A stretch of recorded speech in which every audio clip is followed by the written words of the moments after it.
आपको लाइव आने की जरूरत नहीं है पवन जी, वो बेटी है, उसकी शादी दोबारा नहीं हो सकती। मैं ज्योति को भी रखूंगा और फलने को भी रखूंगा। अब तक सबको पता चल चुका है पवन सिंह और ज्योति सिंह अलग होने वाले हैं। पवन सिंह अपनी तीसरी शादी करने वाले हैं। इस चीज़ की शुरुआत ज्योति सिंह के एक पोस्ट से हुआ।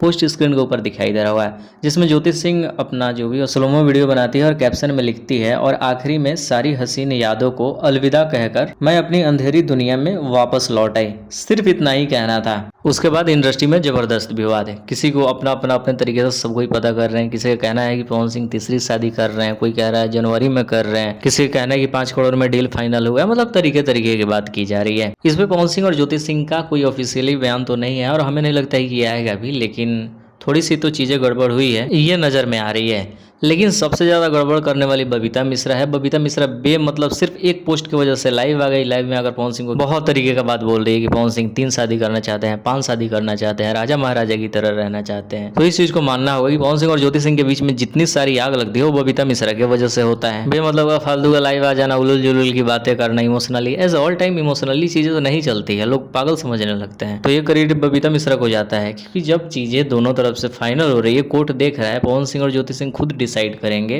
बेमतलब के बीच में लाइव आना क्यों भाई? शेयर करिए इस वीडियो को। मिलते हैं नए वीडियो के साथ।